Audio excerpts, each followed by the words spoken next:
agree with Councillor Moore in that the committee to deal with it would be sent from the outcome of an update, if that was the case. And Deputy Mayor, you have a comment? Yeah, I would hope that the update would contain all the information that we need to know whether this is critical right now or not. And I agree that there are other places the money can be used if it's not. But if we can get that back from administration, then we can move it to that committee, I think, right away.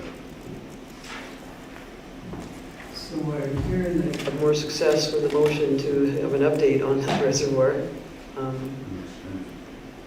Yeah. Okay. And I know, and right now too, there's money being put aside to reserves for this project as well. So is that something that we could achieve through those reserves too down the road? Is that where we're headed? Is that timeline, or is it a sooner timeline? So do you want to amend your motion? Councillor McCoy has a question. Through the chair, I kind of see where you're going. And that conversation could happen at this table, or we could have them do the work and then send it. But I'm not sure which would save them more time, doing it directly as a committee or indirectly by council. But I support your motion, the way it stands. But we have to make, if you want to let your motion stand, we can vote on it, or if you want to amend it to just bring back an update. I think that probably it would be most advisable to probably get the update and then move from there. Okay. So I will amend my motion to direct administration, council to direct administration to bring back an update on the East Reservoir land acquisition and design phase, including The level of priority it is? yeah, priority. That would be a good word. Thank you. All right. So we have a motion on the table. I will call the vote. All in favor? That's carried. I guess I have great faith in you now that you read back our motions okay once or twice, and I didn't ask you to read that. Okay.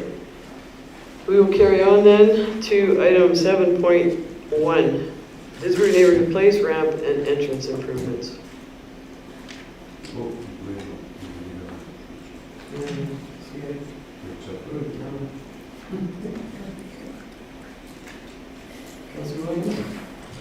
Thank you, Mayor. I just want to first say that I think this is a great idea, and is making the building more accessible to everybody, scooters, wheelchairs. So I think that's amazing that this is being done, especially when there's a grant that can fund majority of the project. So that being said, I'm making that motion now. With that being said, I move that council approve the 2023 capital budget amendment to add the Disbury Neighborhood Place ramp and entrance improvement project for a total of $26,924, with $22,437 to be funded through the Enabling Accessibility Fund grant and $4,487 to be funded from operations, and that the 2023 capital budget multi-year capital plan be updated accordingly.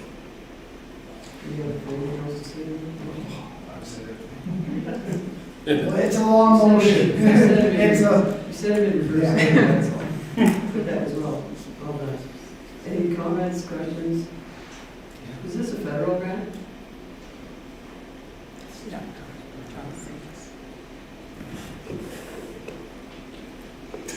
Yes, it is. The Enabling Accessibility Fund is a federal grant that we received. 83% of the project costs, and we're paying 17%. It was supposed to be 80-20, but we hit the lottery when they made a mistake. Now we get the extra 3%. Wow. Well done. Well done. I like those kinds of grants are wonderful. I agree to read Councillor Ron's words. Any, Councillor Windsor? Thank you, Mayor Hunter. I think it's important to note that I appreciate that this is already in the current, it's going to come out of money that's already in the current operating budget for 2023. It's not an additional expenditure or addition to that budget that we're looking at already. But it means we approved that budget, so that part of it. But that's okay, if it's a 83% grant, we got a 3% bonus. Call the vote, all in favor? It's carried. Okay, we have item 7.2. Please, Deputy Mayor, go ahead. I move the council approve the 2023 capital budget amendment to add the leak detector equipment purchase for a total of $6,450 to be funded from operations, and that the 2023 capital budget and multi-year capital plan be updated accordingly. Questions or comments? Thank you, Mayor Hunter. I'm wondering if this expenditure from operations is already in the currently proposed operating budget, or if this is going to be additional.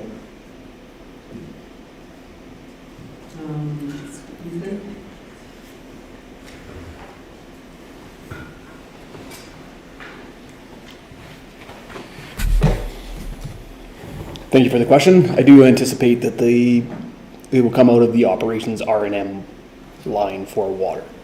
That's nice. Yeah. Is that true, man? You're talking. Whatever you think it. I believe you, Craig. Sorry, I was just adding that, Jackson. the budget that's currently proposed. 2023. Yes. Councillor Bazey had a question, and then Councillor McCoy. Right, through the chair. You might, I just wonder if you had if you had a dialogue with the Water Commission, because remember we discussed the fact that they were looking at a piece of equipment that they could share with the 6 communities that are on the Water Commission line. And I guess to me, I was surprised that we're going to buy our own equipment. And that's okay, as long as we've had a dialogue with the Water Commission and they're not going to get involved in this process. Thank you for the question. So water loss investigation, leak detection, it's not an all eggs in one basket kind of a solution situation. So this piece of equipment gives our operators the ability to just individually test sites when they go to do a water pressure test, or they're at a water dig and they can check the next 7 or 8 houses around. The commissioned equipment we're looking at, and I believe that they are looking at, is a more robust system of a network of listeners that you would install over a period of time, and then you move them around. They're called correlators. So these are similar sort of device in the way that they do noise reduction counseling, so that they can start to zero in on the leak sounds. The ones the commission's looking at are more installed for long-term monitoring at certain sites. We have sort of a grab and go system sort of approach. So similar devices, just a multiple attack kind of approach. Thank you. Again, through the chair, this kind of goes back to the question I tried to ask earlier, is that I see that you're amending the capital asset list. Will that amend the capital budget? I'm assuming yes, it will. So will we see at an upcoming budget meeting a new revised capital plan that includes all those things?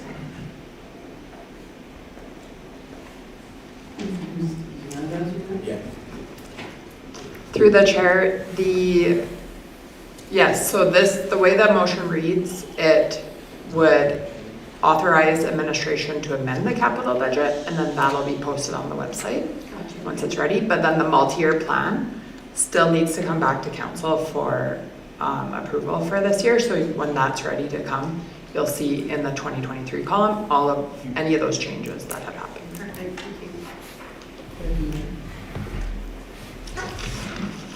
So again, I'm for this machine. I think it'll be wonderful. We may, I assume we're going to end up with some unintended consequences called leaks. And I just want to make sure that we've got some proper reserves set aside, because if we find leaks, we've got to fix them. And I don't know what that reserve is. I haven't looked it up, but are we anticipating that we're going to need more money for fixing the leaks? We'll have to fix them, but do we have an adequate amount put away at the moment?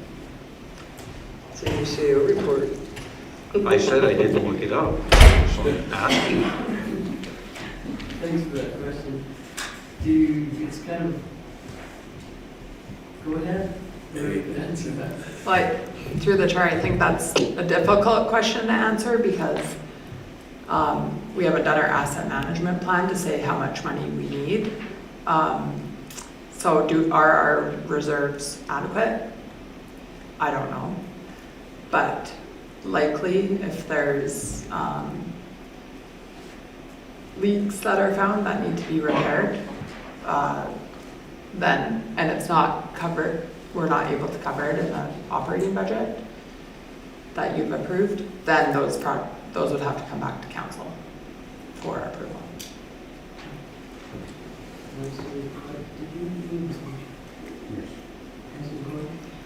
Just one more question about water leaks. At the end of my street, there's a fire hydrant that's got green garbage bags tied all around it. Is that leaking water? No, we tend to identify hydrants that are out of service for whatever reason with that. Okay. I think those are all the questions related to the piece of equipment. Any other questions related to the piece of equipment purchase? Okay, now we'll call the vote then. All in favor? That's carried. Okay, we move on to 8.1, bylaws and policies, the 2023-05 recreation rates for second and third reading. Councilor McCoy is the chair of that committee. So we met and we thought of a couple of different scenarios. And so I'm assuming everyone's read their agenda, so I won't read it to you again. But the first one being that leading the park and sports field rate recommendations as presented, and that we grant second and third and final reading to 2023-05, or that we offer a staggered implementation of both the seasonal rate, local youth, and season rate, local adult as follows, and grant second and third and final reading to bylaw 2023-05 as amended. Anybody have any preferences you'd like to share? Does the committee have any other comments? So, questions? Councilor Lee? Thank you, Mayor Hunter. I'm wondering if I could get a definition of local and non-local. We asked for that definition of the charming Amanda Riley, and she answered us saying that it doesn't mean Mountain View County people that are within our recreation boundary. It's not that. It is saying Airdrie comes and uses the ice for hockey. Then they pay the regular rate, not the discount rate, I believe. Dorothy, is that what you recall? Dorothy? Go ahead, Councilor. Okay, this is just the baseball diamonds that we're talking about here. But it is, I believe it's within these are teams and it's season rate. If somebody just comes and does one thing, as it was with the ice, it's you don't check it, but when a group comes in and they're the Airdrie baseball team and they'd like to book our fields, we know that they're not taxpayers. And so that's why there is a non-local rate. Because we do subsidize our recreation. Councilor Rosner? Thank you, Mayor Hunter. I look at this and I see seasonal rate local adult, this is option 2, right? For $240. And up here, seasonal rate, local adult, $200. That's the current. That column says current. Okay, then the proposed rate's $275, but yet down here it says, I can ask him that. Yeah, I I understand. understand the I don't difference. think he's done yet, but So what you're looking at is the end result of the second one would be end up here, but we would do it over a 2-year term so as not to shock the clubs into having to pay and so much more from 1 year to the next. I understand that, but here it says 2023 proposed.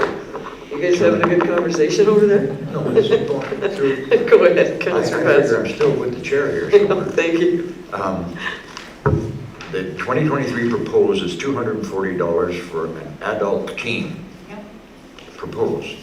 And up here, on option 1, it says the adult team proposed rate is $275. So which is it?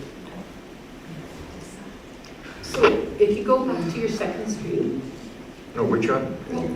yeah, this one, okay, look. In 2024, it will equal the first option because we're breaking it out over 2 years. We're going up to 240 for 2023, and we're going up to 275 for 2024. But the first option would be to jump to 275 for 2023. It's confusing to me. Well, and I'd like to suggest that we send these to committees so we don't come back with options. And then it's easier, so we don't have to have, we can have a motion right away and not so much. So with what has been proposed now, 7 people have to make a decision rather than 3 in recommendation. And I'm just suggesting that maybe that's what our committee should focus on. Councillor Moore had her hand up, and then Councillor Windsor. We did look at the first one where it jumped up in this year. And one of the members felt that that was too much of a jump, that perhaps council would want to stagger. That's the only thing that's being proposed here, is instead of jumping to the 2024 rate on the second one right away, that we do it in 2. And because that was 1, that's why we brought it to council to see whether or not that was the will of council to stagger it. Still goes to the same amount in 2024. In any case, it's whether you want to stagger it or not, and that is the question at hand. Thank you for that clarification. Thank you, Mayor Hunter. I still haven't got an answer to my question. I'd like a definition of what is local and what is non-local. We Ethan? see, Mayor Hunter, we see it all the way through this entire. I know, and I'm sure it was dealt with last spring or something when we got a letter from the county about that, but go ahead. Ethan, whoever would like to answer that over there.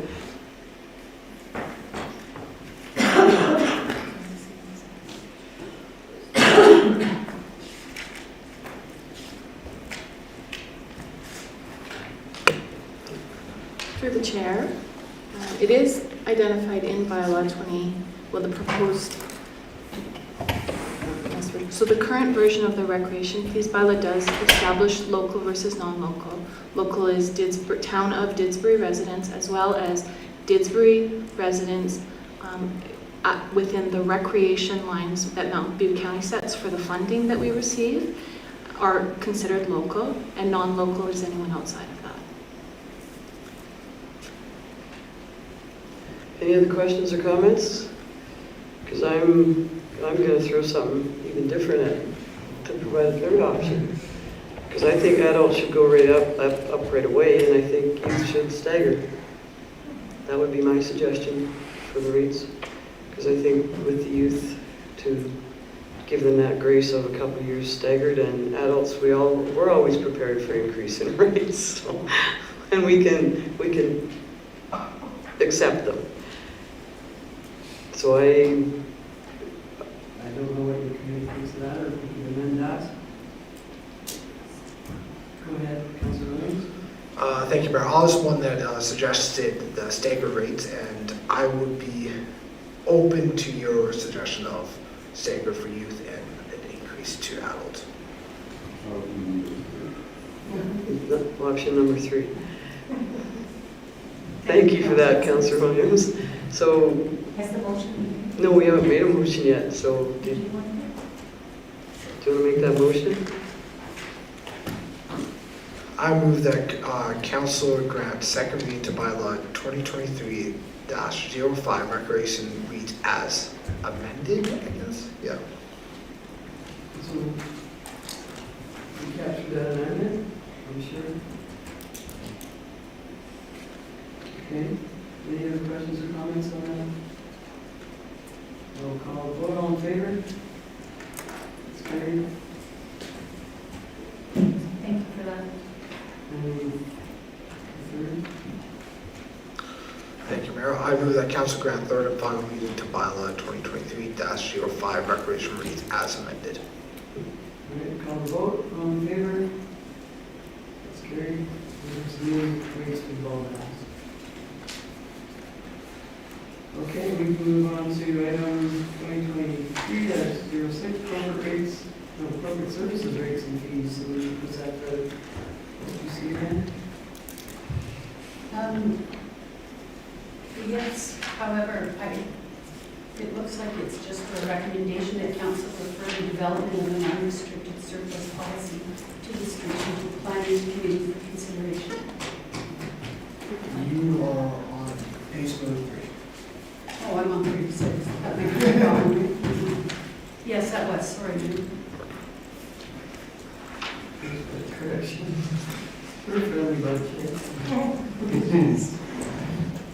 So we did come to consensus on this one. The Boldest Island Council did not make our life difficult. I'm totally teasing you.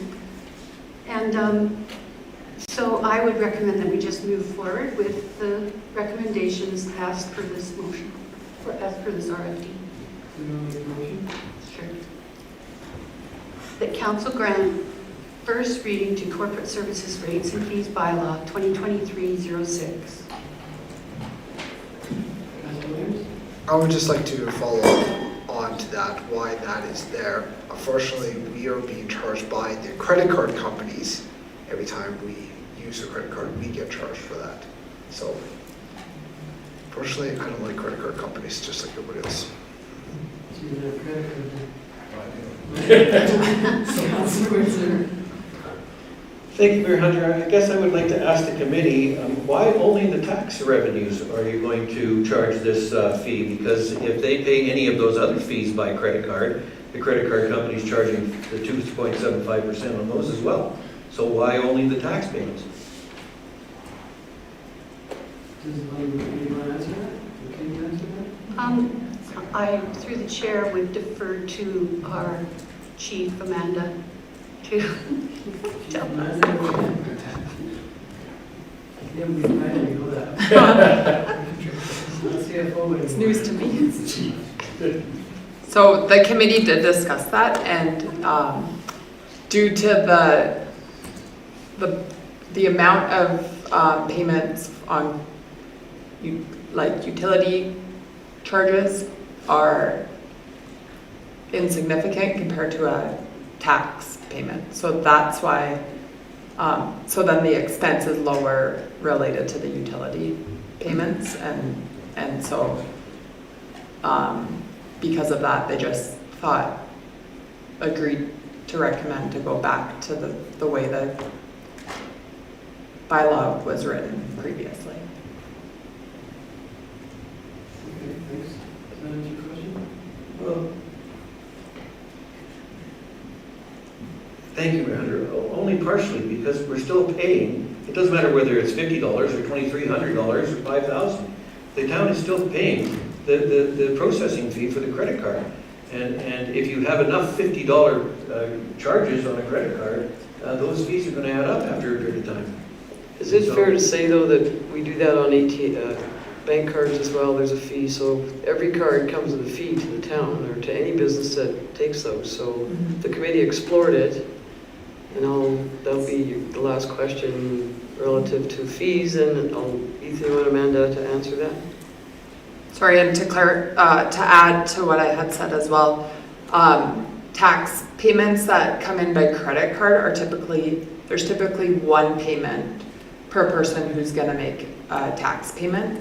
And this, for our system, is a manual process. So we actually have to calculate what the percentage is, add it on top of what their payment is, and then process it. Our system right now doesn't allow us to do that. So if we were to charge it on all of our payments, we wouldn't be able to have our eGov system online because that isn't set up that way. And then in the office, anytime they wanted to pay by credit card for their utility bill, which is monthly, likely, then we would also have to calculate that. So I think if council wants to go that route, that we should explore different POS providers who charge it on their end rather than on the town's end. Because there are providers that'll, like payment, I can't think of the word, or option pay, they'll charge it up front so the person, and then they collect the fee from the person. The town doesn't get involved at all. So you're given too many options now, and I appreciate that though. Because the motion is to accept the first reading on these fees. And Councilor McCoy? I was just going to make a suggestion that if we go to first reading and then send it back to strategic planning to look at those other fees, like, do you think that's warranted, Mayor? I think we'd see that in the vote, that we have to have first reading first, and if someone wants to make a motion to send it back, but it's pretty simple. We had it in before, we took it out, and then we put it back in. And I don't know that it needs to be that complicated to make it another committee issue that they've already explored. Would that be fair for the committee to say you explored it? Councilor Williams? Me personally, I think we've already sent this policy back to the committee a couple times right now. Would like it just to move on. I don't want it to be on the docket again. We have other important things to discuss at that committee, and this is just added on to it. I think we could just go forward. And we'll show that in the vote. So we have first reading motion, and I will call the vote. All in favor? It's carried. And that council grant second reading to corporate services rates and fees bylaw 2023-06. Okay, I think we got all the questions answered the first time, so I'll call the vote on the second reading. All in favor? It's carried. And that council give unanimous consent to proceed to a third reading to corporate services rates and fees bylaw 2023-06. Call the vote. All in favor? That's carried. And the council grant third and final reading to corporate services rates and fees bylaw 2023-06. Call the vote on third reading. All in favor? That's carried. Okay. We have item 9.1, the unrestricted surplus policy. And this is SPC. I know sometimes we let other committee members talk. If the SPC has too many, I don't know if you want to defer that. It's just that I already made the motion like an event ago. Yeah, she was just trying to make the motion, so let's just give it to her now. Okay, no, I'm just suggesting because that does happen that the committee just She was excited for this one. Okay. So I'll reread it. That council refer the development of an unrestricted surplus policy to the Strategic Planning Committee for consideration. Any questions? Call the vote. All in favor? That's carried. And we have item 9.2, Utilities Department year-end allocation. Is this SPC as well? Did you guys not divvy these up? Nobody had 5 on your agenda? Ethan? I would support her to be the chair. I can't. I'm just sharing it as per the suggestion from the mayor. Motion? Take the motion and speak to it. Okay. You want me to do the motion? recommendation to transfer $52,486 from the wastewater department to the water department to reduce the wastewater 2022 surplus to zero, and to fund the remaining water department 2022 deficit of $33,863 from the water reserve fund. Questions or comments? Call the vote, all in favor? It's carried. And that administration track the unmetered water usage by the fire department, including hydrant flushing, and return a report ahead of the 2024 budgeting process. Questions or comments? Councillor Baswick?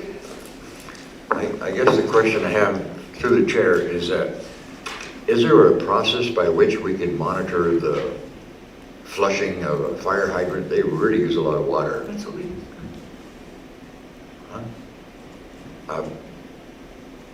Is there a way of metering that somehow? Because if you're doing all the fire hydrants in town sequentially, that's an awful lot of water flowing. I don't know how long they let it run, but an answer would be nice. It was in here. So, just, can maybe so there's information about that. Does anyone want to highlight what that means? Councillor Moore? I think what we hear a lot of times is about water loss, water leakage. It's unmetered water. And because of that, perhaps we're getting a skewed perspective of how much water is unmetered.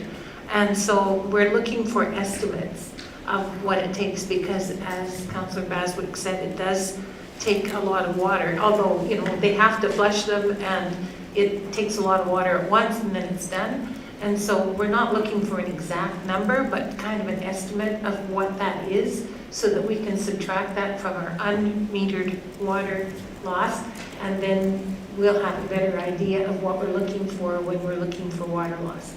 So that's what this is for, and it's not expected to be exact, and we're not expecting it to be done immediately, but it will be helpful. Does that answer the question? It does. Okay. Councillor Rizzi? Thank you, Mayor Hunter. I don't want to get into weeds that I'm not supposed to be into, but how difficult is it to do this? How difficult is it to either make an estimate or measure what water you're doing as a flush or a fire training process or anything like that? I just wonder how difficult it is. I'm going to have administration answer that, because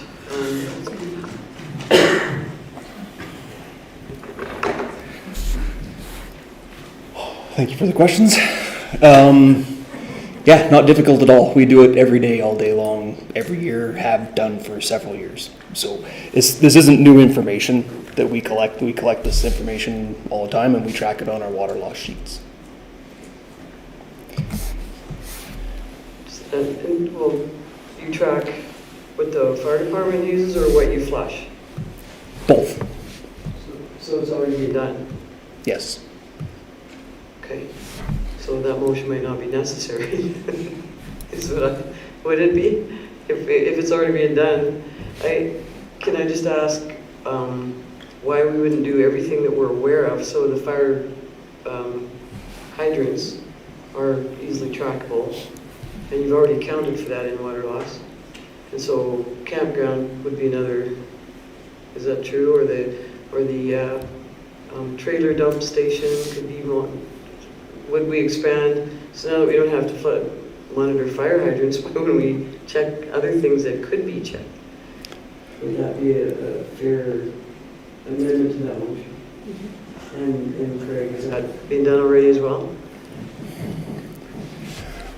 So I think when we start to look for areas of water consumption that aren't metered, we have to be mindful of the volumes that we use per annum and the volumes that we would be trying to track down that we do use. So let's say the campground, If it used, 50 cubes a month for 6 months, that would be like 0.02% of our overall unmetered water consumption. So yes, we could put energy into trying to identify all of the sources of consumption.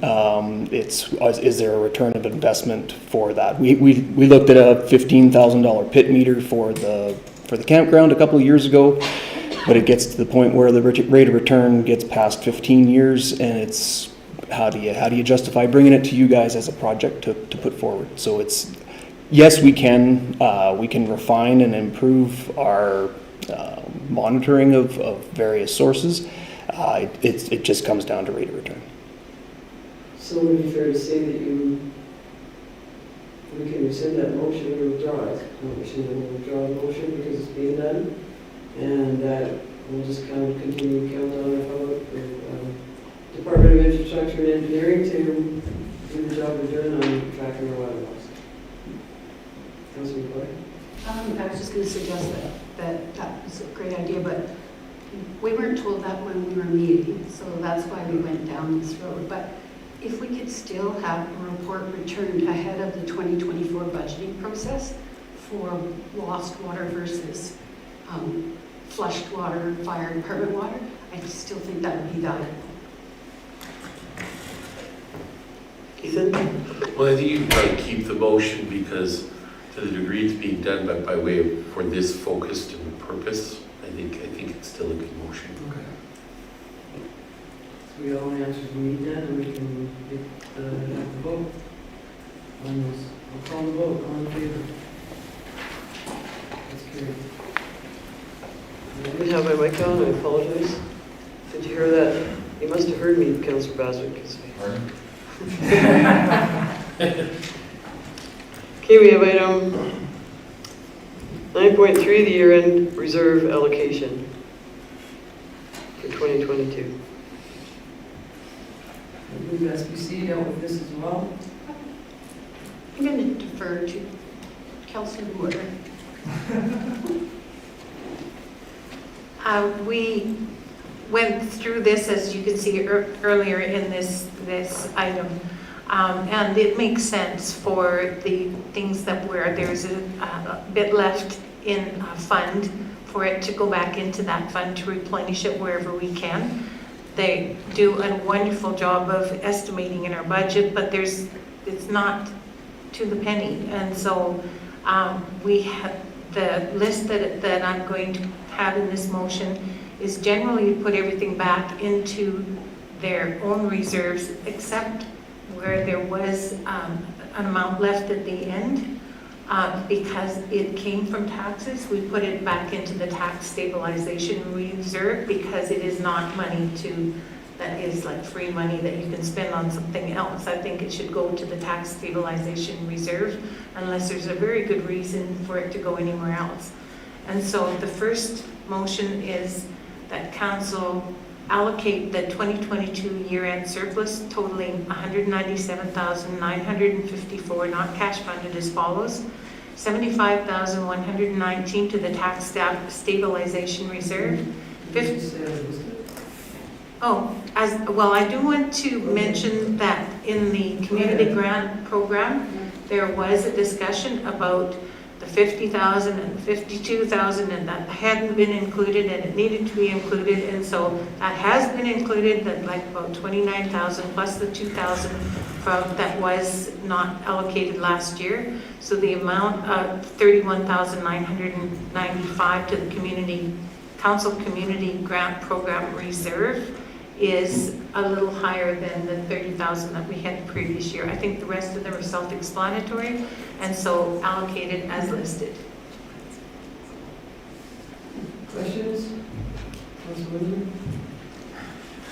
Thank you, Mayor Hunter. I'm wondering what the tax stabilization fund reserve is. I don't see a policy on it anywhere. I don't see anything that says where it's going to be used. I don't see the purpose of the fund. I don't see how it's applied. And so I'm wondering, what is this fund? You're asking those SPC, I believe. Yeah, well, committee. It says It was formed during the previous term, so it existed when it was brought to us.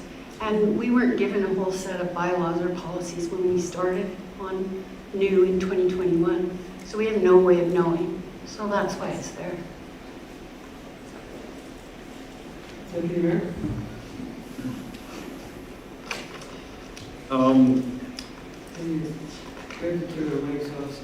It's on.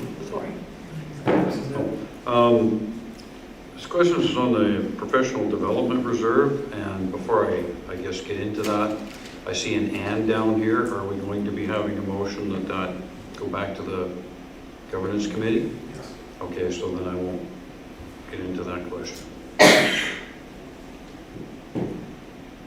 Anyone else? Did you?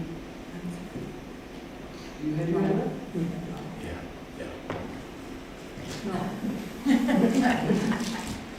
Okay.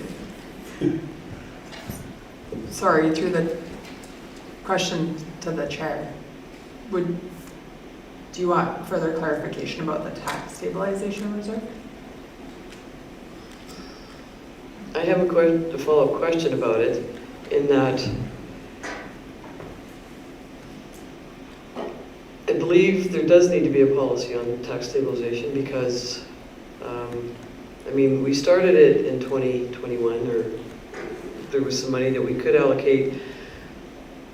But when I know that we took out $80,000 from our sidewalks this year, and maybe that 75,000 would be well served there, I wonder if the value of the tax stabilization fund is as important as a sidewalk repair program that we've put on hold this year. Maybe we don't need to. So that's one suggestion or question I had for the committee, is if they did consider our sidewalk program that was put on hold. And the other part of that, I do agree we should have a policy on, if we have funds like that, we should have policies on, because maybe they'll get up to be 500,000, but when do you use it? Or why would you use it? Or in what cases? And it's at the discretion of council, but a policy would be very clear, as this council's generally created policy, so we can be clear on the use of those things. So is that, both of our questions now can go about, number one, about the policy and what a tax stabilization is for, and council will decide that, but did the committee as well consider things we maybe have deferred that we could put that money towards? And I'll let Mary answer the first one, Councilor.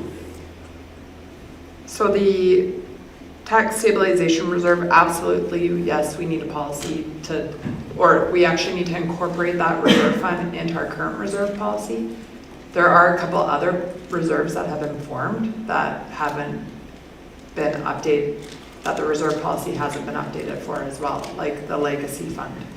But the intent of that reserve fund, which actually just occurred like last March, was the first time council approved putting money into it, is to stabilize any peaks in taxes in a year. So if you were to want to offset the cost of the sidewalks program, you could use the tax stabilization reserve for that, because, and say 75,000 of it's going to come and offset what would have otherwise been paid for with taxes. And so that's essentially what that is doing for any project that you choose to use it for.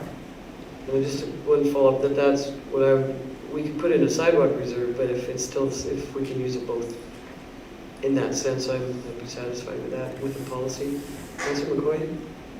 I was just going to say that I don't think I was the only one at that table that thought this might be the year to use that tax stabilization fund, because we're looking at potentially a larger increase, and I believe that that's what a tax stabilization fund is for, so that maybe we take some of the pressure off the residents and do what we can with that. Okay. Anything else? Your second question? Thank you, Mayor Hunter. If we say that the surplus is at 197,994, and we're going to give $29,995 to the community grant fund, then we're not following our policy that says that we're either going to give 10% to a maximum or $30,000. So we're exceeding the policy, we're not following the policy that's set up for this. Additionally to that is that if you increase the amount to the community grant fund, it reduces all the other funds, all the other amounts going to reserves by approximately $10,000. So none of those other funds are being subsidized or replenished, added to at the rate that they should have been. So what's your suggestion? My suggestion is that the surplus should be identified as $299,954, which is what it was following our budget from 2022. Mayor? Well, Councillor Moore had her hand up. Yeah. Actually, that's very clear in the body of the preface to this. It says it is 299,954. That's the number we use. 10% of that plus the 2,000. Do you want me to give you the page? But then it puts it over 30,000, I guess is the 42. point, right? So should we put it over 30,000 is the question? We can take it back to 30,000. And put it somewhere else. Put it in the tax stabilization fund. Because we can use it for anything from there. Yeah, but I would agree about the 30,000 that we shouldn't set a precedent of going over on 1 year and. Only reason is that there was 2,000 left from last year. So it was this year's 10% plus the 2,000 from last year. If you don't want to do that and keep it at 30,000, that's fine. Okay, Councillor McCoy and then Councillor McCoy had a comment? Not anymore. Thanks for your answer, Councillor Moore. Councillor Windsor?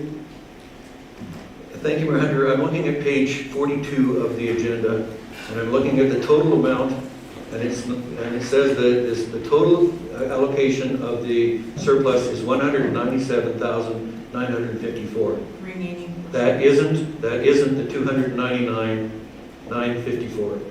Okay, so really what we need this is, we can go back and forth on all this, but if there's an amendment you'd like the committee to make, that's what we need out of your conversation, and the committee would have to accept that amendment.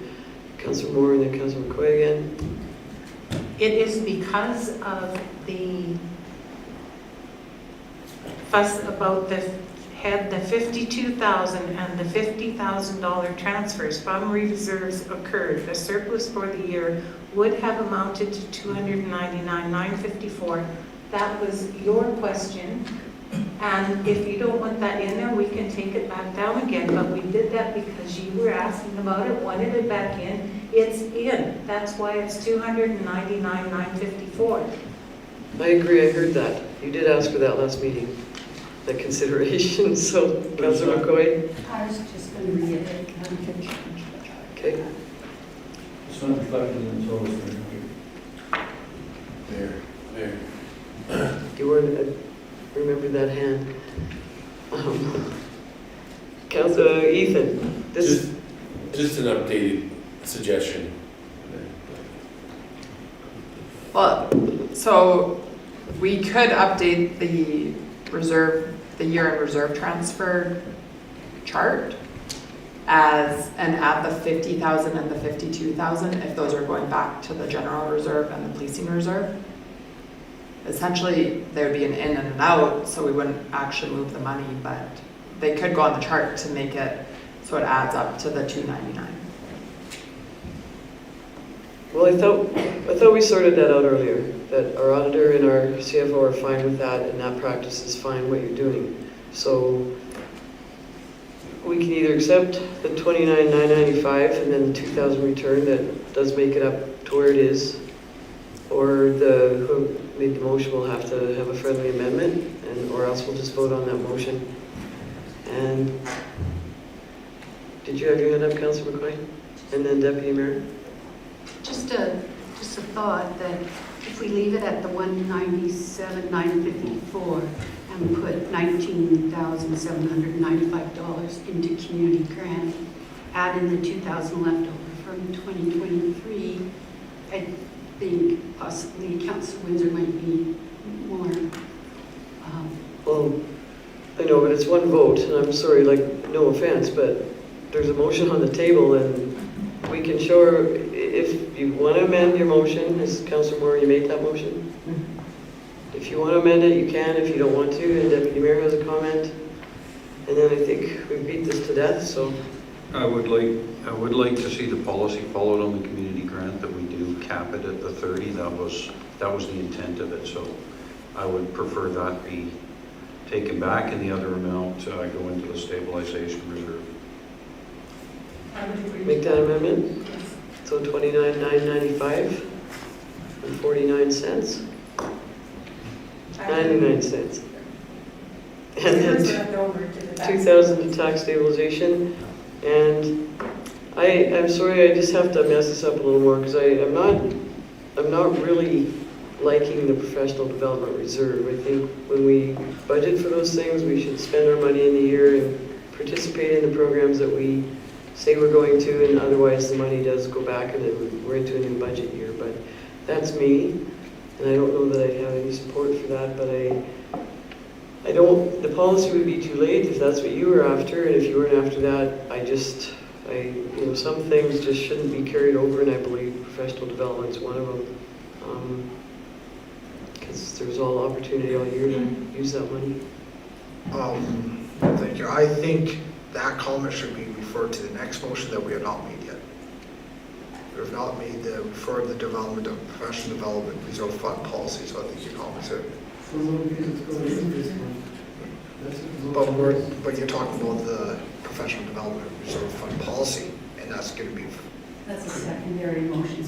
No, I know that, but if we approve this motion, it is going into a reserve. So the cart might be ahead of the horse. If the policy's not made, the professional development money is going into a reserve. And you can't take it back up, and so Deputy Mayor, Councillor Moore? Yeah, I agree. That was my comment, and I misread the end. I thought it was to refer the where that money would be allocated. I don't, and that's just me personally, but I don't particularly like a reserve fund for the development either. I think that should be budgeted in each year, and if we have money and we can afford it, then we can go, and if we don't, we have to cut it back. Councillor Moore, have your hand up, and then Ethan? I think there's an assumption this is about council, it's not. No. This is, this professional development reserve, we were told, was for staff and council, like the whole organization, and people have not been able to go for a long time. There's training that sometimes they have to wait a while, and if you don't mind, could Amanda explain why there may be bigger things sometimes than others, and why this might be a good idea if we look at it with the information. Ethan was going to speak, and then whoever else you'd like to continue to speak. Yeah, and thank you, Your Worship. And that's what I was going to speak to, is just to, this is, the thinking on this specifically was more towards administration and specifically those kinds of things that sometimes the courses get pushed back or the things get rescheduled, and sometimes mapping that all out in a year gets tough, and then having to rebudget money that you already budgeted for and then didn't use, and you rebudget it again, and the thought was instead having it in this reserve, so it's not tied to a year, but it's tied to specific programs and courses that need to be taken by staff, specifically, again, thinking more about staff, that was the philosophy behind it, and that's all the idea was for it. Thanks, Scott. Any other comments?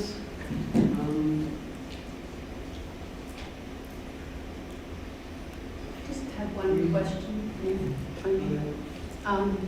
I thought these subcommittees were kind of put together so that we would do the long debate and we would bring to you the best we came up with, and that we wouldn't go through the long debate again. And I feel like tonight we have. So I'm just saying maybe some of these things should happen at council if we have to go through the same discussion twice. Well, obviously there's questions, so I never against questions, and sometimes committees maybe don't ask the questions we would, so I don't, and I have asked if those were asked, and that's the perfect picture. But we have a motion amended with $29,995 and 2,000. Can you put that in general reserves though, or you want that in tax stabilization again, or? We can put it in the general reserve if you like. I really don't care. It's $2,000. Let's wait and see what our tax stabilization policy says, how we create it.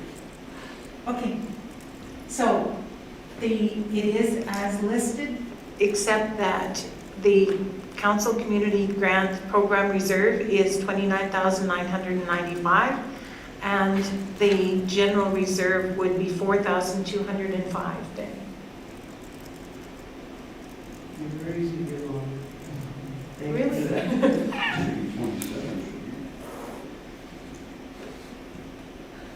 What? Our community grant to top up to 30, we should only be transferring 27 something in, No, we're not. We're doing Okay, we're not- 995. We're just sticking with that. which takes us over the 30? 100. No, the 2,000 is going into the general reserve now, that would Okay. put it over. 10%. Okay. I'm calling the vote on that. All in favor? Opposed?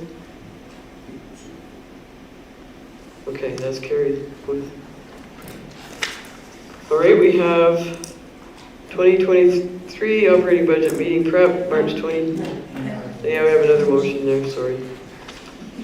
That policy, yeah. That's what I was talking. I know, but it still doesn't, it's backwards. Yeah, we can discuss it. Okay, go ahead, Councilor Williams. Thank you. I move to refer the development of professional development reserve fund policy to the Policy and Governance Committee. And are we doing a tax stabilization one with that? I was going to leave that. Another one, okay, let's do this one then. So we just have one motion, but if you like to make motions, we'll vote on the professional development policy. All in favor? It's carried. Thank you, Mayor. I move to refer the development of a tax stabilization reserve fund policy to the Policy and Governance Committee. Thank you. Call the vote. All in favor? It's carried. Okay, now we can move on to the 2023 operating budget meeting prep.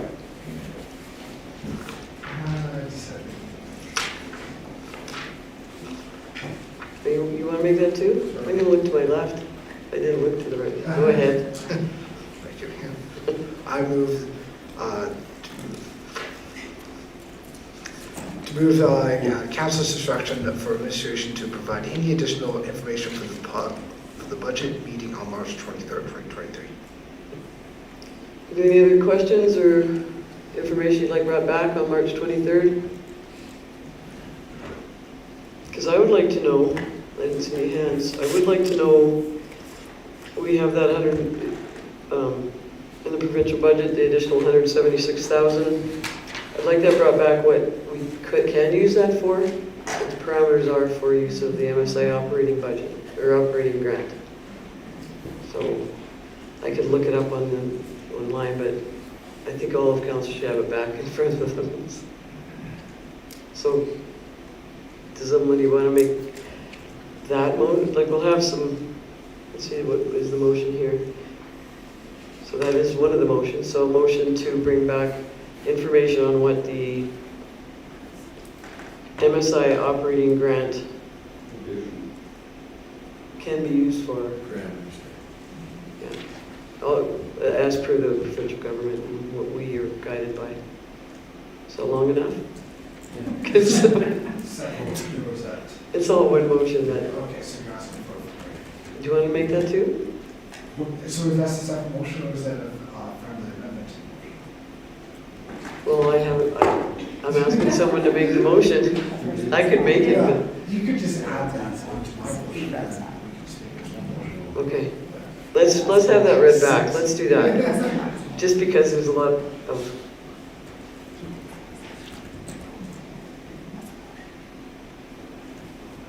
Oh, sorry.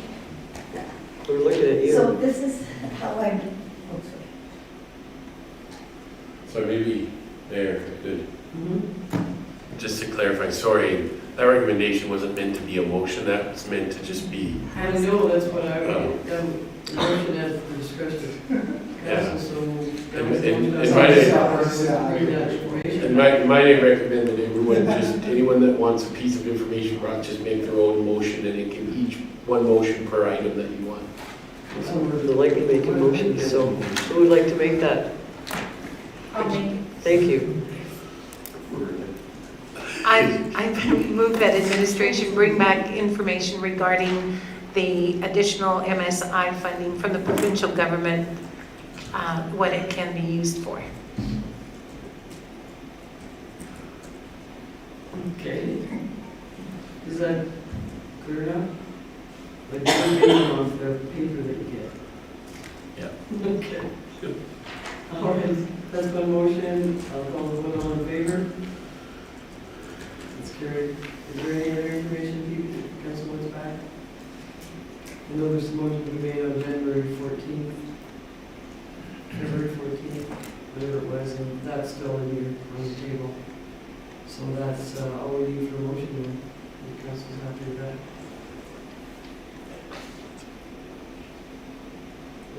Too easy on them.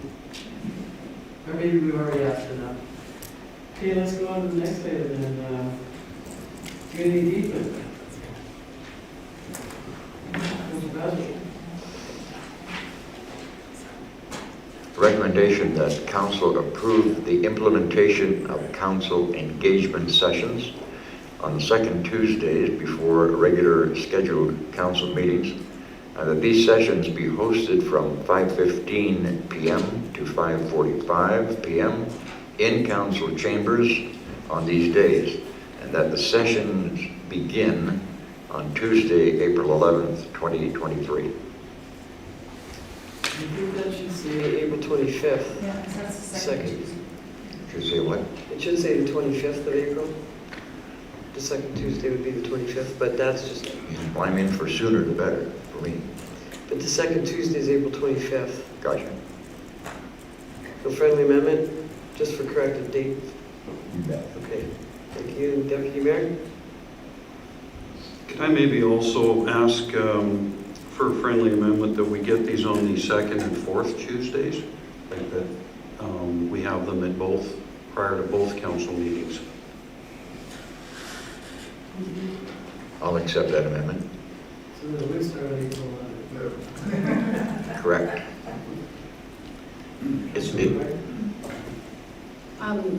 This isn't removing the question period for the staff, or for the client, or That would be people. the intent.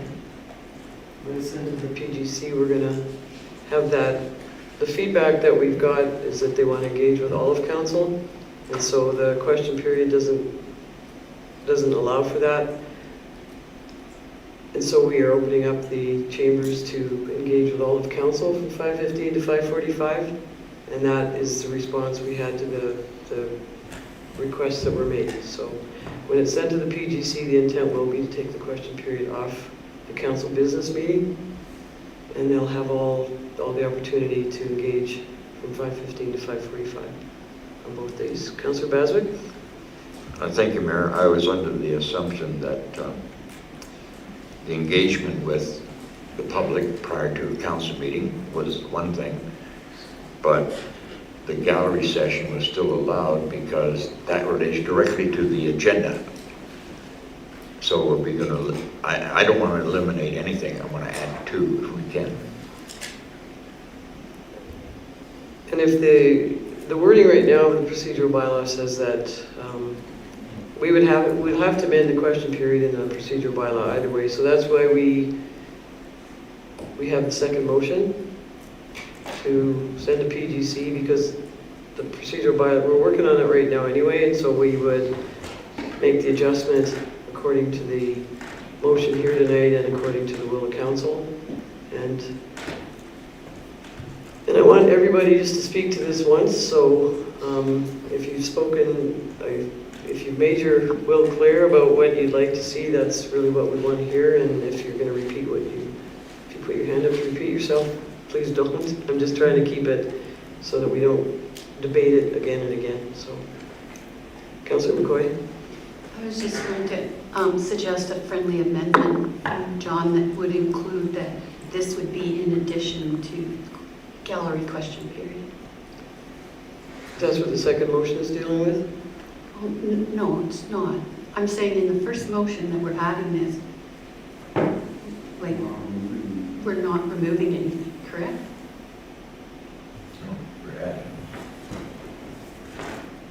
What the first motion is dealing with is adding the two 5:15, 5:45 sessions before council meetings.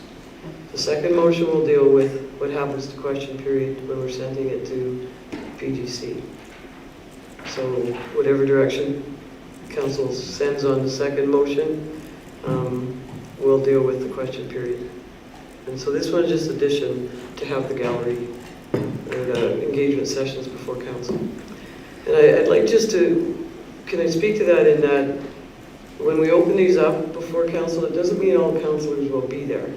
It means that we'll ensure that there's 2 or 3 councillors minimum, and that we'll try, everybody will do their best to be there, but the ones that can be there will be there.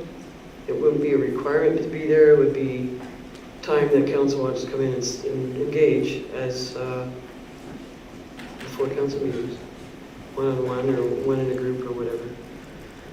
So you had your hand up again, Councillor Bazard? No, I'm just wondering, are we going, did we vote on this, or are we? No, I could call the vote for the first motion. Friendly amendment. I'm sorry. The amendment to go to both Tuesdays, from 5:15 to 5:45. Okay, was there another amendment? No, the first motion was just the second Tuesday, and then Councillor Bazard amended it to be 2 Tuesdays, starting April 11th again. Ethan? Just a thought that if you do it on every council meeting, that it doesn't, sometimes there's things that we need council to do before council meetings once in a while. It doesn't leave you any council meetings to do that unless we did that much earlier, so that's just a thought to consider. If that. Yeah, and That is why it was like that initially, because we do often gather at 5 o'clock for certain things, and to cancel an engagement session is difficult, so. I'm just wondering, it says the proposed council engagement process. I'm wondering if there is a possibility of maybe a bigger, like, meeting, like a town hall or a engagement session with residents where we can all take notes, or have maybe something where we sit down with coffee and cookies or something sometime, maybe at the train station or the 5-0 Club or somewhere. Just to allow, I realize that this one is for gallery, but maybe another time when maybe some people that can't be here on this time. Just think of once in a while, maybe would this council engagement process consider other methods of community engagement? Can I suggest that on the next motion, we'd send that to PGC2 to explore town halls or other As well? other processes? Thank you. Yeah. Councillor Bazard? Thank you, Mayor. Just quickly, I think it's an advantage to the public to have 2 of these sessions rather than the occasional town hall. You know, that if you count up the number of hours, it's more of an advantage to the public to be here at 2 sessions a month than maybe 1 town hall a year or 2 a year. So it's more valuable to the public, I think. Well, that's the motion on the table right now, so Ethan has a great point, I agree, so all it would do, it would just take away the opportunity to meet in advance, so it would be another night. And so if council would accommodate another night then to meet for things that generally would be met before a meeting, so just that's consideration. So we have a motion for the Tuesday, Thursday, 5:15 to 5:45. No, you just, We got it. As is. Yeah. Call the vote, all in favor? It's carried. Second part you want? You want the second part? Yeah, please. And recommended that the proposed council engagement process be sent to the Policy and Governance Committee for review and recommendation. And taking into consideration all the comments from the neighbors that listened to me.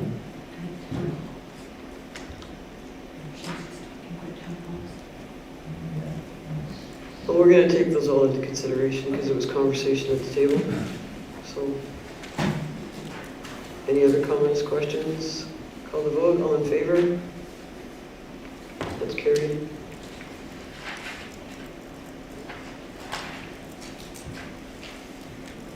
Okay, we have item 9.6, Women in Agribusiness Conference. Ms. Williams? Thank you, Mayor. I move to provide $500 in sponsorship to the Chamber of Commerce for the Women in Agribusiness Conference to cover one coffee break. Comments or questions? Ms. Windsor? Thank you, Mayor Hunter. This event is taking place outside, I believe, of the, the Rec Lions County has established. And so it's sending taxpayers outside for an event outside of the community and our service area. And I don't think that we should be doing that.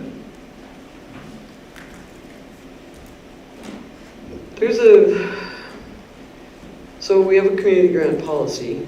Who's got it handy that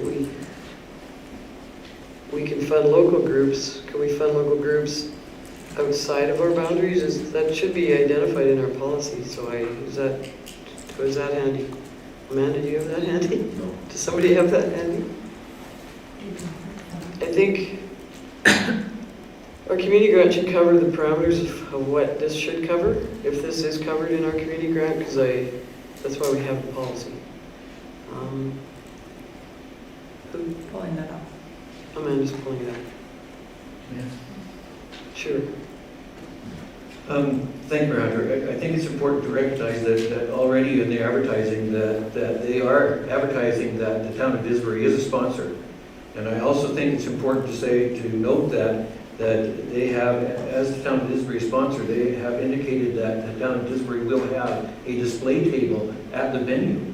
And I'm wondering, in addition to sponsoring outside the area, who's going to be setting up that display table, who's manning it, and what's included on that display table. Ethan? Does. Well, administration's participating via our economic development team, and anything like that with regards to a presence at a display table, that's being facilitated by our economic development. Ethan, I had a sidebar here that. Yes, by way of the physical participation and presence there, that's being done by administration via our economic development. And Amanda, do you have that answer? So I'm looking at the policy for the community grant program, and it does, section 3.3 says that community groups, you must be a group that operates within the town of Didsbury and or offer a benefit to the residents of Didsbury through local initiatives to be considered for funding. That's pretty much what we covered this. Yeah.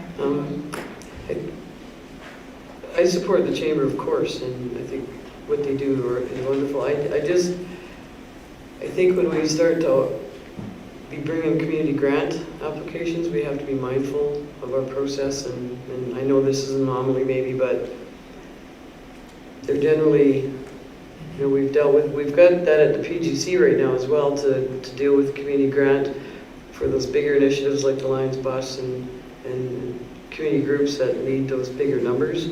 But at the same time, to make sure that all of our community grant isn't gone before the deadline date in advance of initiatives like this. So we have a motion for the chamber to get the $500. That is out of the community grant, right? It doesn't say. I'd recommend that if council wants to approve this funding, that they would direct that it come from the community grants. No, it says No. the last. Right here. It says it's coming. Yeah, it just should Say that in the motion. But it should say that. Yeah, it should say that in the motion, so. Councillor Bazir? Thank you, Mayor. I think agricultural women are very much a part of our community. This is an agricultural area, and I follow Councillor Williams. I support this wholeheartedly. My wife is a farmer, and yeah, and they come to town, they use our services, all that type of thing, so we should show some kind of support to this group. It's just a good thing to do for me. I think it's not the event, I think it's the venue is outside of it's in the Olds area. That's the question, that was the question I heard, but that's your comment, that's fair.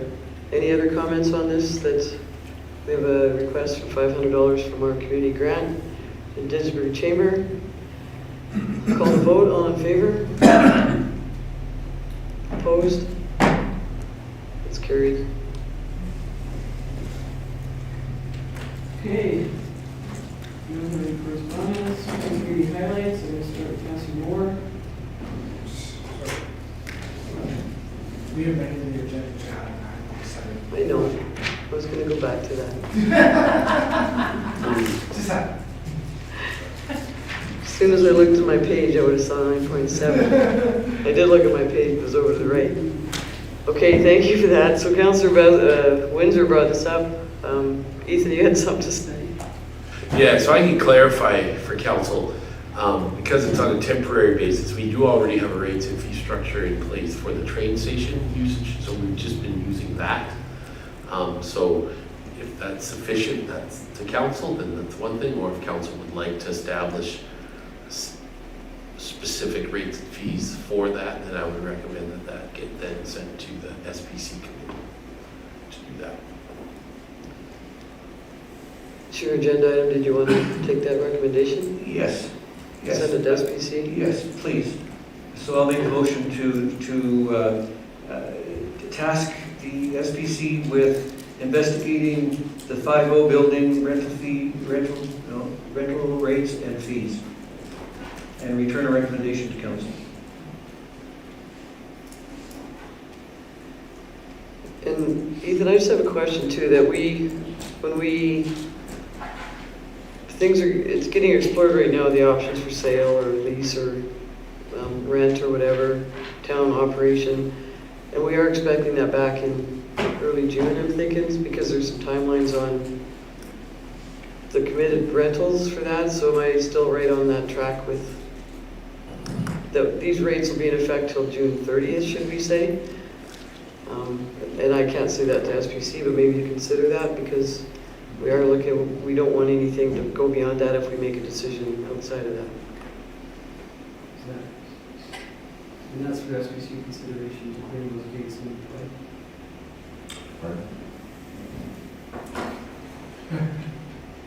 Shall we repeat that? Yes, ma'am. I just was asking that maybe the rate should be in effect till June 30th, because we are looking for an answer back probably in early June, so that we can make a decision about the building before the end of June. And then if they need to get brought back because of our decision, then we might even revisit the rates, I don't know. But temporarily, it would be a quick fix to have SPC explore the training station rates. Well, and again, if council is interested in establishing set rates for this building, they could be in place, and then if council makes another decision to do something different in the building, then that document could then be repealed or rescinded.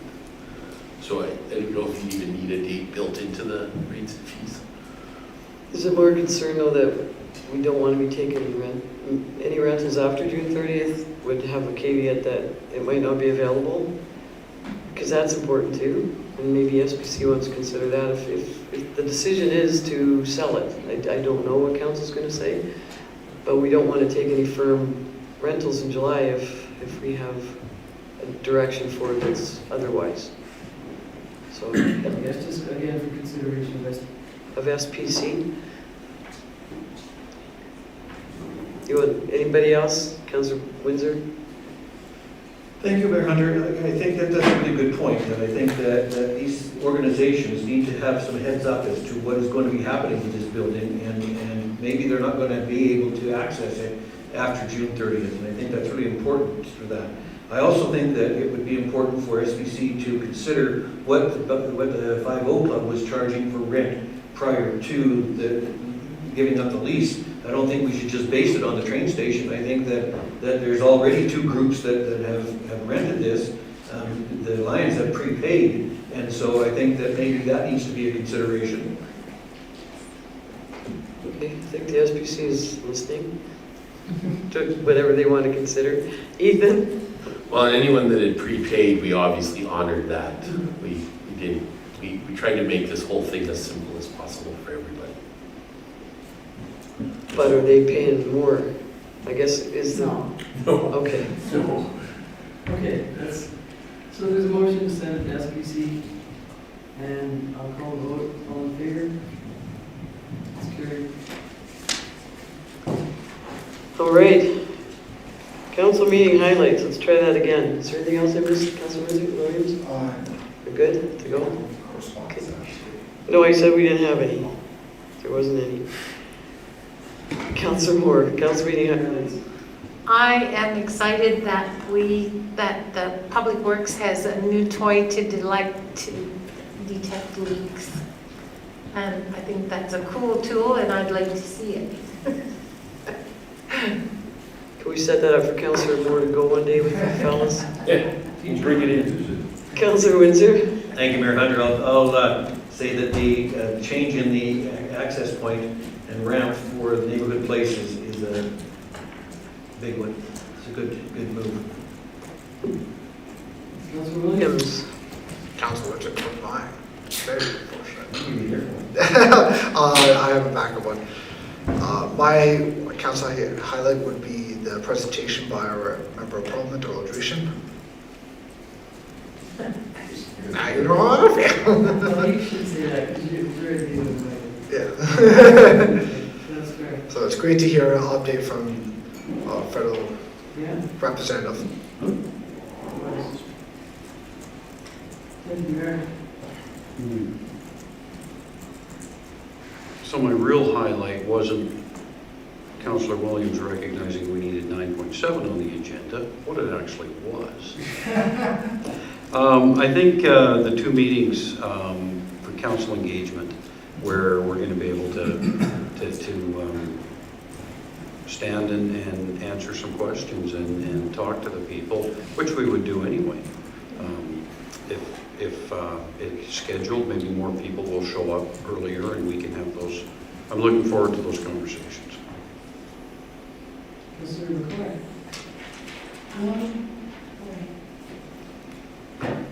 I'm going to agree with Kurt and add in that I think it's a great new initiative. And I think it would increase communication if we keep the gallery question period at the end and the engagement thing at the front. You have to have a different one because you already took that. So that's how we run it. You can't, like, Councillor Williams couldn't take that one because you already... Okay, then I'll continue. That I'm glad that we're taking seriously the gallery question period at the end of meetings. And enough to send it to committee for review. Okay, that's different. Councillor Bazard? Nice save, Councilor McCoy. I guess for me, since everybody's taken the ones I would have thought of, I agree with both my colleagues here on the gathering prior to council. But this neighborhood place ramp entrance improvement is really important to me because It's taken. It's taken. it is. Yeah. Okay. 7-1, 7-2. That's what happens when you go second last, Well, Councillor. then there's these women, these agricultural women. Yeah, go for that. Yeah, it's a good one, I think. And I think we owe that to them. I'm gonna give you just, the chamber expanding into the boundaries of the rural region is, like they figured out their boundaries because they've had change in that Right, I'm just word, so trying to make a I'm just point. helping you. My wife's probably Yes. listening, and she would enjoy me favoring Yeah, women's groups, right? okay. Which I would do under normal circumstances. Am I digging a hole for myself now? It's just a long, it's kind of a long answer. It's a short answer made long is what you're doing. Thank you. You're welcome. Thank you for that. Well, I'm just glad to see the services being dealt with and some policies being created to help us deal with those things. And identifying really what we should do with the tax stabilization fund. So thanks for those. And now, question period is on our agenda, and procedure bylaw, I did receive some feedback from council after an extended one that we held a while ago. And we'll have 10 minutes tonight, because we have a heavy closed meeting as well. And I'm gonna ask people who haven't spoken before to come up and speak first, because some people speak more than others, and maybe some people aren't getting the opportunity to speak. So I'll ask anybody that hasn't spoken before to come first. I remind people that we have 10 minutes, so be mindful of other people's time. And we can ask questions about the agenda tonight, and that's where we're keeping the questions to for tonight, is the agenda, because that'll be the recommendation, or the process going forward. So anything about our agenda tonight, please feel free to come up and ask questions. And the chair always has the option to defer the answer because I may not have it. So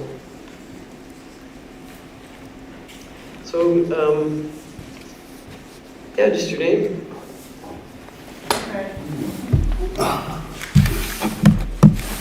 Good evening, Gerhard Pogemiller. I live in the town here. And this evening, I don't have a question. I have a challenge for you folks. It's come to my attention that, and this goes back to my term on council. Is this on the agenda for tonight? No, it isn't. Well, that's the parameter, so. Okay. Sorry. So if it's on our agenda tonight, please come ahead and talk about our agenda and what we discussed tonight.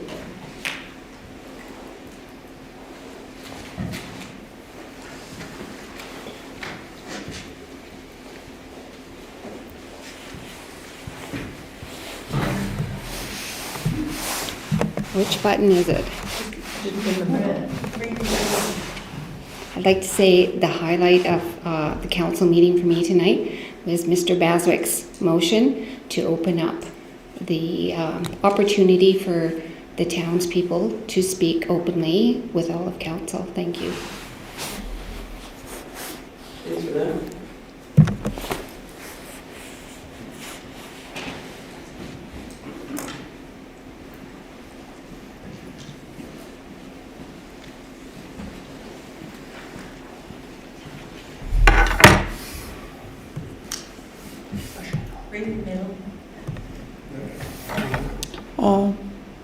Thank you for hearing me. My name is Wendy Dusso, and I'm here tonight. I don't know if I can comment on the water bill or the water leakage. Can I comment on the water bill? We had water detection equipment, was that relative? Yes, to the water yes, detection? Water yes. detection, we know where our water is, but. Kind of, sort of, because I've been looking at my water bill as of January of this year compared to the last 2 years. And I've been looking at the consumption fee, and I phoned around today to Crossfield, Carstairs and Olds to find out what those communities are paying, and I was informed that they're all lower than our 450. But that's our fees. I know. That's our consumption fee, Well, and the economic agenda was about our. yes, okay, about the leakage. And so Have you lodged concern, then you can call me about that. I'm getting some information from other towns to find out, because at the last council meeting, you said this is common, that other towns do have leakage. And I wanted to know to what percentage other towns are. And so I'm hoping that this machinery or whatever functions as good or better than our pothole machinery that was bought to fix our potholes easier.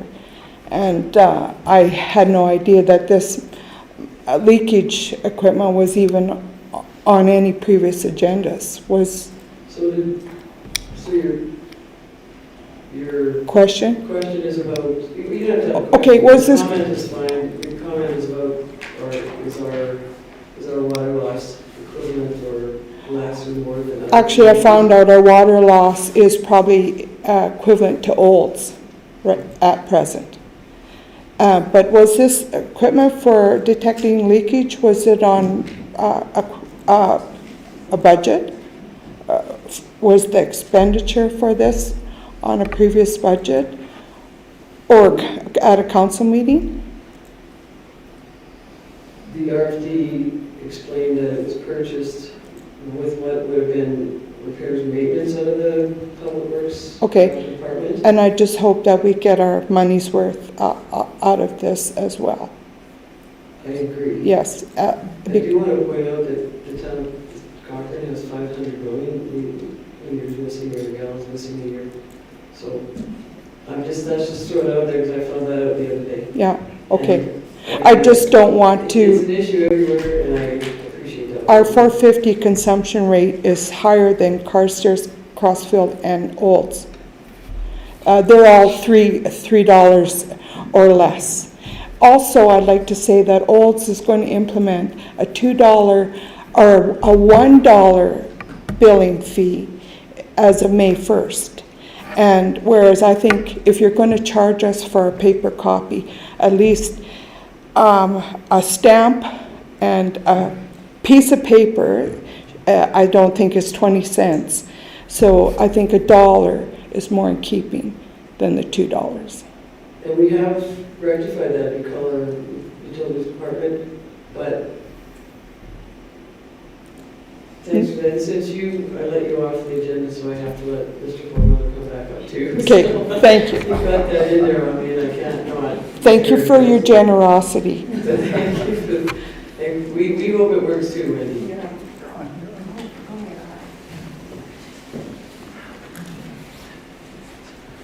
I think you were thinking the same thing, but she's not talking about the agenda, so I had to get up there. No, well, thank you. To continue on, when I was on council with some of you folks, apparently there was an application made by TELUS, I believe it was TELUS, for a microwave tower or a cell tower that you have here in town by the arena. And also I find out there's about 6 or 7 other little cell networks around. I have got a hold of, since then, I have gotten hold of a presentation that was made to the Government of Ontario about the effects to human health and young people, especially from the radiation of these things. And I was remiss when I was on council to not ask questions. I apologize for that to the public. That's one reason I'm talking tonight, is because I totally missed that. I wasn't aware of some of the detrimental effects that these things have on our health. So before council considers another one or any more of this thing, please give that some consideration. I'm going to forward on the information that was presented to the Government of Ontario in 2019 to anybody here who wants it, and that includes the public behind me. They can message me at 306-834-4335, and I'd be quite happy to share that information. I think you need to know that, though. But it's not town business, and that, Nope. you got that information, and it's called Canada and a federal issue. It's Madam Mayor, So we'll leave it at that. no, Madam Mayor, sorry to interrupt. It's not town business. It is town business. So Council- I'm gonna stop the conversation. Council has an effect on this. It wasn't, it's not to advertise how to get a hold of our gallery, so I think even your term on council should advise that to Mr. Vogel. Like, it's fair that we talk about town business, but the platform is for town Well, business. just for the record, I totally disagree with you.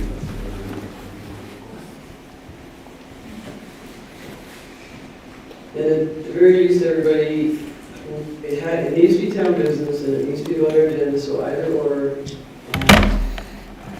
we'll leave it at that. So, Hi, Fred. Fred, F-R-E-D. Wow, what happened to my voice? I haven't talked enough for the last hour, I think.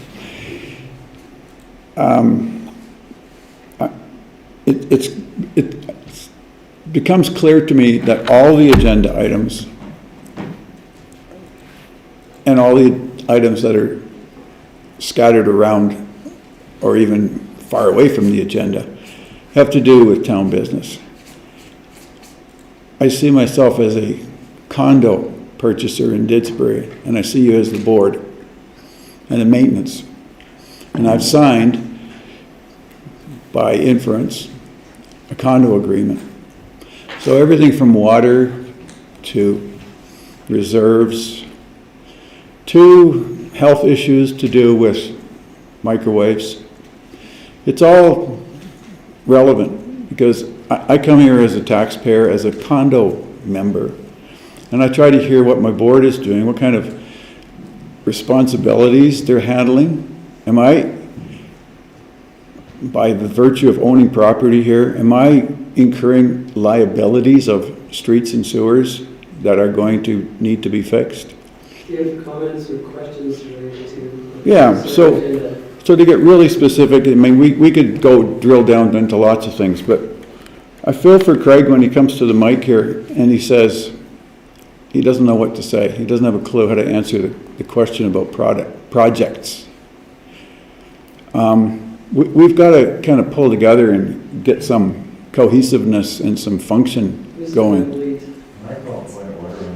Yes, I was just going to say that. You can't We're not at the tax. challenge one of the employees. That's not- I'm challenging the board. I'm challenging the people who are allowing this to happen. Councilor Basil will handle that, and we won't have any comments about our administrative team, as I've said before, but I'm going to give you until just 40 more seconds, Well, thank you for that. I appreciate it.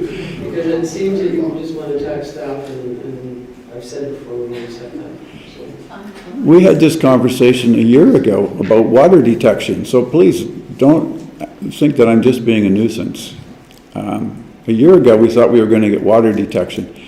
We've got a town south of us that has a reputation for having fixed all their pipes. We are told here that we need about 4 kilometers of water pipe replacement if you read the ISL engineering reports, which are posted on the website. So thank you for your attention. Okay, is there anyone else? I'll be so quick, under 30 seconds. Oh, yeah. Give me 15 even. We only have a minute left. More than enough.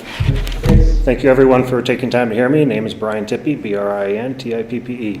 I think it would be very detrimental to the town to lose the chance to ask questions as we are doing right now. It's awesome that you're going to do what you're going to do that John has put forward. Perfect. But we do not know what is on the agenda until a day before, I believe it is. So we need this opportunity to speak. Thank you.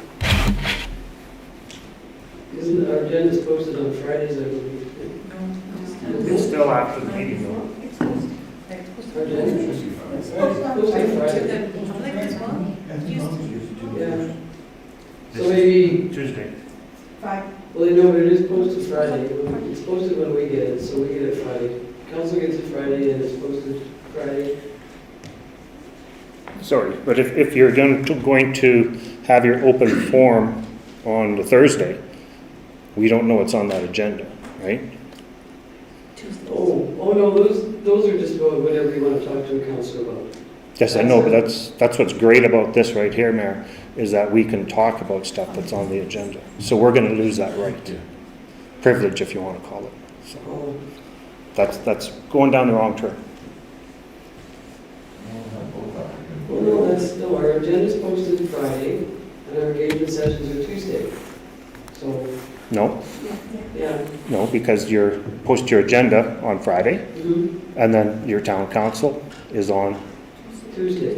Tuesday. And so you have a chance to read the agenda to come here at 5:15 on Tuesdays of our meetings. So that 5:15 to 5:45 is on the same day as town council meetings. Is that correct? Yes. I take my statement back. I was thinking, No, I thought you're adding another Tuesday on, so you'd be once every week. Oh, no. Yeah. Before